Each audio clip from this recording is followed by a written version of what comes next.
મને તો જાંબુડા ખાવાનું થઈ ગયું મન આજે, તો હું તો સીધો આવી ગયો જાંબુડે આવીને જોઈ ગયો તો જાંબુડો બહુ વધારે હતો.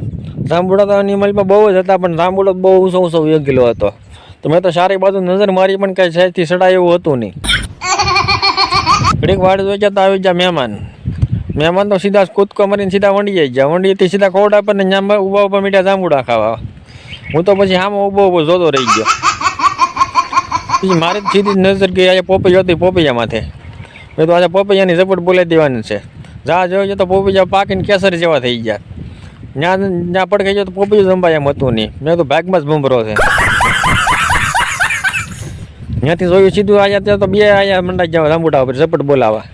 મેં એક પણ જાંબુડો ત્યાંથી ન બાવો નહીં, તો ત્યાં બેઠા બેઠા નકરી જાંબુડાની ઝપટું કરે. હું તો પછી આ હેઠો ઊભો સાનો મોનો જોતો રહી ગયો. ત્યાં તો મહેમાન એક ડાળેથી બીજી ડાળે જેમ જૂનાગઢનો વાંદરો કૂદકો મારે એમ ડાળ બદલાવી ભેગા 5 જાંબુડા હેઠા કિરત મેં લઈને સીધા ખાઈ લીધા. મહેમાન તો એને વાંદરાની ઘોડે ડાળ ઉપર જાંબુડા બેઠા બેઠા ખાવા મળ્યા. મેં બહુ કરી. મહેમાન સીધા જ કૂદકો મારીને હેઠા આવી જાય. કોને ઝાઝા જાંબુડા કીધા અમારી જીભ જોઈને તમે કહી દેજો કોને ઝાઝા જાંબુડા ખાધેલા છે એમ.